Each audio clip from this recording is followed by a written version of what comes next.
आपकी बर्बादी, आपका पिछड़ापन, आपकी जो हाल सूरत हाल है उसकी सबसे बड़ी जिम्मेदार कांग्रेस। उसके बाद नंबर आता है भारतीय जनता पार्टी का और आम आदमी पार्टी का। अभी तो जीत की सुबह भी पूरी नहीं हुई थी।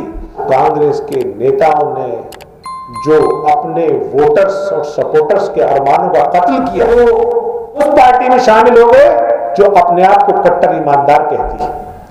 यानी उसकी कट्टर ईमानदारिता देखिए कि अभी मेयर का चुनाव नहीं हुआ है लेकिन उसने एक दूसरी पार्टी को तोड़ लिया।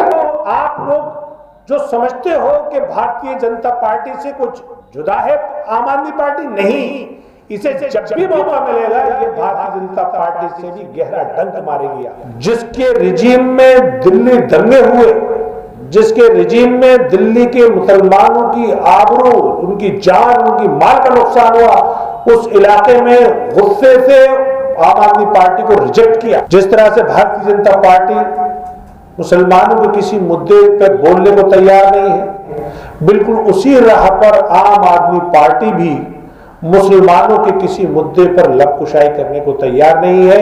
मुसलमान इलाकों में वो वोट मांगने तक नहीं आई। केजरीवाल बताएंगे कि आखिर उन्होंने कौन कौन सी डील करके 2 पार्षद और वहां के दिल्ली प्रदेश के उपाध्यक्ष और इलाके की सारे पदाधिकारियों को अपनी पार्टी में शामिल कराया था। आखिर वो डील पूरी क्यों नहीं हुई? रात को फिर वही होता है, वो जो कांग्रेसी पार्षद जो जीते ही थे वो फिर माफी मांगकर उनकी घर वापसी हो गई। आऊज़ु बिल्लाहि मिनश शैतानिर रजीम, बिस्मिल्लाहिर्रहमानिर रहीम। आज की प्रेस कॉन्फ्रेंस दिल्ली एमसीडी चुनाव पर गुफ्तगू करने के लिए रखी गई है। मैं आप तमाम मीडिया हजरात का इस प्रेस कॉन्फ्रेंस में खैर मकदम करता हूं और आपके कीमती वक्त निकालने के लिए आपका शुक्रिया अदा करता हूं। हालिया दिल्ली में एमसीडी चुनाव में जो नतीजे आए वो ऑल इंडिया मजलिस इत्तेहादुल मुस्लिमीन के लिए सकारात्मक सोच और एक उम्मीद लेकर आए। हमने दिल्ली एमसीडी चुनाव की में 250 सीटों में सिर्फ 15 सीटों पर चुनाव लड़ा।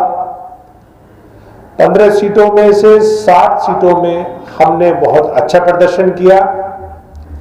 अलबत्ता हम कोई सीट नहीं जीत पाए, लेकिन जिस तरह का आवाम ने हमें रिस्पॉन्स, सपोर्ट और वोट दिया वो हमारे लिए काबिल इत्मीनान है। मुस्तफाबाद की एक वार्ड मुस्तफाबाद पर हम 8,500 वोट लेकर सेकंड नंबर पर रहे। दूसरे वार्ड ब्रजपुरी पर भी हम 7,500 वोट लेकर, श्रीराम कॉलोनी में 5700 वोट, जगतपुरी में 4300 वोट और सीलमपुर में 3,500 वोट लेकर हम 4 जगह तीसरे पे और 2 जगह चौथे नंबर पर रहे। हमें एक और कामयाबी हासिल हुई कि हम भारतीय जनता पार्टी या यूं कहें संघ परिवार की बी टीम और भारतीय जनता पार्टी दोनों को बेनकाब करने में कामयाब हुए। जिस तरह से भारतीय जनता पार्टी मुसलमानों के किसी मुद्दे पर बोलने को तैयार नहीं है, मुसलमानों से वोट मांगने को तैयार नहीं है, मुसलमानों की किसी बेहतरी या इशू पर डिस्कस करने को तैयार नहीं है, बिल्कुल उसी राह पर आम आदमी पार्टी भी मुसलमानों के किसी मुद्दे पर लबकुशाई करने को तैयार नहीं है। मुसलमान इलाकों में वो वोट मांगने तक नहीं आई। उसका गुरूर और उसका जो अहंकार है वो यहां तक बढ़ गया। तो हम इन दोनों पार्टियों को बेनकाब करने में कामयाब हुए और दिल्ली की जो 3 विधानसभाएं हैं, मुस्तफाबाद से बिल्कुल हमने सफाया कर दिया आम आदमी पार्टी का, सीलमपुर से हमने बिल्कुल सफाया कर दिया आम आदमी पार्टी का, और ओखला में भी 5 में से सिर्फ 1 सीट जीत सकी आम आदमी पार्टी। तो हमें इत्मीनान हुआ कि कम से कम जो पार्टी मुसलमानों का वोट लेकर इनको ठगती ही थी, इनके साथ छलावा करती थी, कम से कम उसको सबक सिखाने में हमें कामयाबी मिली।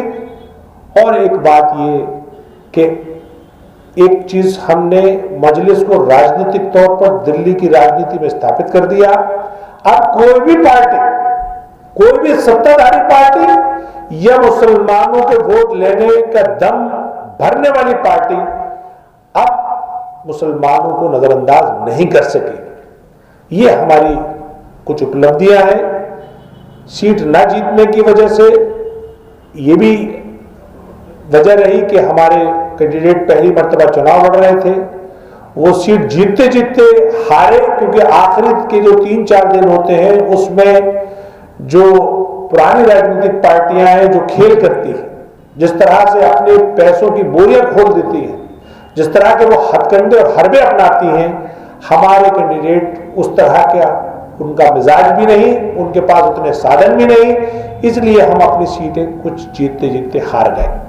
लेकिन इसके साथ ही एक कल और बड़ा डेवलपमेंट हुआ, वो ये हुआ कि वो अरविंद केजरीवाल और उनकी पार्टी, जिसके रिजीम में दिल्ली दंगे हुए, जिसके रिजीम में दिल्ली के मुसलमानों की आबरू, उनकी जान, उनकी माल का नुकसान हुआ, उस इलाके में गुस्से से आम आदमी पार्टी को रिजेक्ट किया।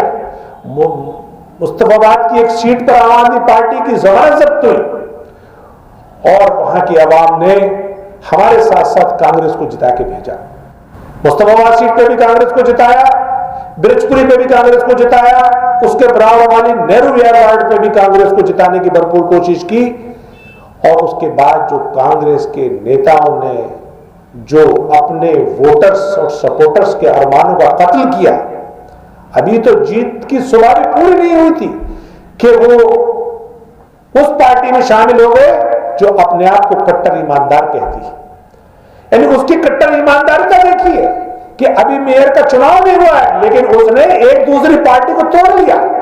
अब क्या डील हुई, ये तो डील बताने में अरविंद केजरीवाल माहिर हैं, वो अरविंद केजरीवाल बताएंगे कि आखिर उन्होंने कौन कौन सी डील करके आम आदमी पार्टी के 2 पार्षद और वहां का दिल्ली प्रदेश का उपाध्यक्ष और इलाके की सारे पदाधिकारियों को अपनी पार्टी में शामिल कराया था, प्रेस कॉन्फ्रेंस की थी। आखिर वो डील पूरी क्यों नहीं हुई? जो वादा किया था अरविंद केजरीवाल उनकी पार्टी ने उन दोनों नवनिर्वाचित पार्षदों के साथ, वो आखिर पूरा क्यों नहीं किया? वो कट्टर ईमानदार पार्टी पहले तो लोकतंत्र की हत्या करती है, जनता के मैंडेट का राजा निकालती है, और उसके बाद उसकी बेईमानी देखिए कि अपनी बेईमानी की हुई डील को भी ईमानदारी से नहीं करती। और रात को फिर वही होता है कि एक जनता का गुस्सा सड़कों पर आया और वो जो कांग्रेसी पार्षद जो जीते ही थे वो फिर माफी मांगकर उनकी घर वापसी हो गई। तो ये जो पूरा ड्रामा है, यहां से हम ये समझाना और आपके लोगों के थ्रू ये बात बताना चाहते हैं जनता कि देखो, आप लोग जो समझते हो कि भारतीय जनता पार्टी से कुछ जुदा है आम आदमी पार्टी, नहीं, इसे जब भी मौका मिलेगा ये भारतीय जनता पार्टी से भी गहरा डंक मारेगी आपके। दूसरी बात, आपने हमारे ऊपर इतना भरोसा न जताकर कांग्रेस पर भरोसा जताया, तो कांग्रेस के भी जो ये नेता है, ये नेता नहीं है, ये सही मायनों में पार्टी के टिकट दिए हुए एक प्रतिनिधि है। ये आपका नुमाइंदगी से इनका कोई ताल्लुक नहीं है, इनका कोई किरदार नहीं है।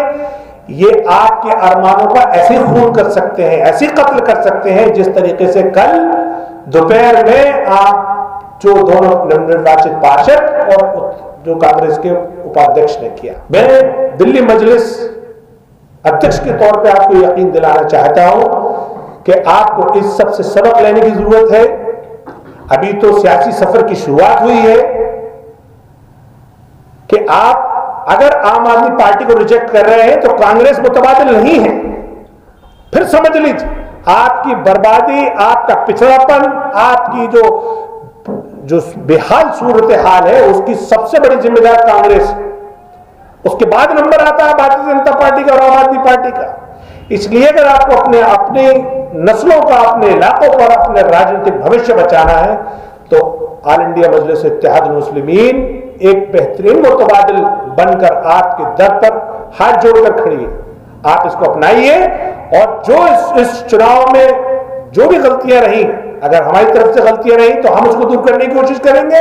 और आवाम से हमारी अपील है कि आइंदा आने वाले चुनाव में आम आदमी पार्टी और भारतीय जनता पार्टी को तो रिजेक्ट करना ही है, लेकिन कांग्रेस का भी चेहरा आपके सामने आ चुका है, यह भी आपकी हितैषी नहीं है।